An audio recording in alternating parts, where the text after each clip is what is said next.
Voilà une petite tête, comme la tienne, hein. Il y a un petit cerveau, à peu près la taille du tien, et dedans, les êtres humains essaient de mettre des croyances, des petites idées qui se fabriquent dans la tête pour se rassurer, être cool, avoir un sens à ce qu'ils vivent, etc.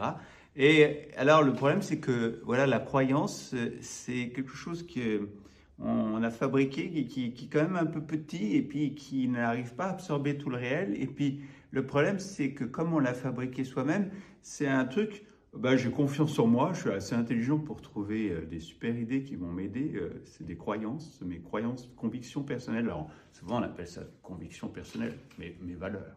Mais le problème de toutes ces choses-là, c'est que c'est un truc qu'on s'est fabriqué soi-même. Et donc, ça n'a rien à voir avec la foi surnaturelle. Parce que le principe de la foi surnaturelle, c'est d'abord, que ce n'est pas premièrement des idées, mais c'est de la confiance en une personne, une personne divine, Jésus, et en chacune des personnes divines d'ailleurs. Donc, ouais, tu vois tout de suite la différence. Et donc, comme c'est une confiance d'amour, c'est plutôt quelque chose qui vient du cœur, d'une certaine manière. Euh, et la deuxième différence avec nos petites croyances, convictions, valeurs, c'est que ce n'est pas quelque chose que je me fabrique. Je reçois un enseignement, je reçois une lumière qui ne vient pas de moi, mais que je reçois parce que j'ai confiance à la personne qui me l'enseigne, en l'occurrence Dieu lui-même, en l'occurrence le Christ. Et troisième différence, c'est que cette confiance, amour, qui me fait accueillir une lumière pour mon intelligence, ce n'est pas quelque chose qui vient de moi-même, c'est quelque chose que j'ai reçu de Dieu. Parce qu'aucun être humain n'arrive par ses propres forces à avoir cette confiance, amour véritable envers une personne divine, qu'on ne voit pas.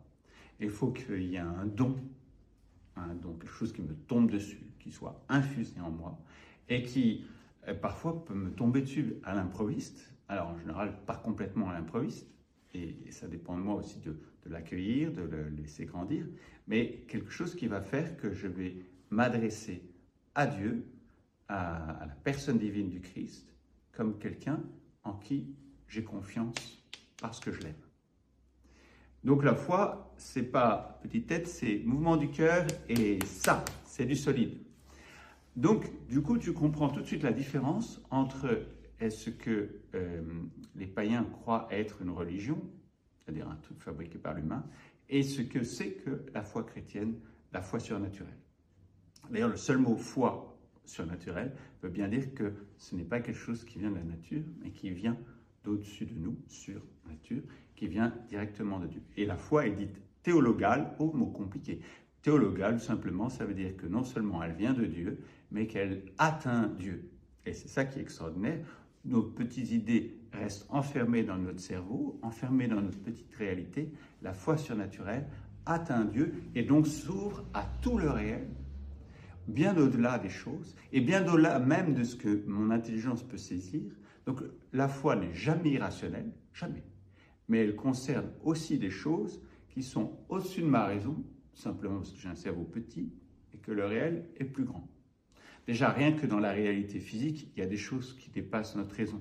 Pourquoi la lumière peut être à la fois onde et corpuscule? Pourquoi dans la physique quantique, deux choses peuvent être dans deux endroits différents au même moment? Toutes sortes de choses qui me dépassent. Mais combien plus lorsqu'il s'agit de toute la réalité, et quand il s'agit de Dieu, la source de tout le réel, mais je suis dans les choses pas du tout irrationnelles, mais qui sont plus grandes que ma raison, et j'accepte que le réel et que la personne de Dieu soit très logiquement plus grande que ma raison, que je dois donc l'accueillir, et que mon intelligence a des capacités extraordinaires, à condition d'être élevé par la foi et puis par les dons du Saint-Esprit, en particulier le don d'intelligence, à toutes ces réalités qui vont faire vivre mon esprit, et en faisant vivre mon esprit, vont allumer une flamme qui aime.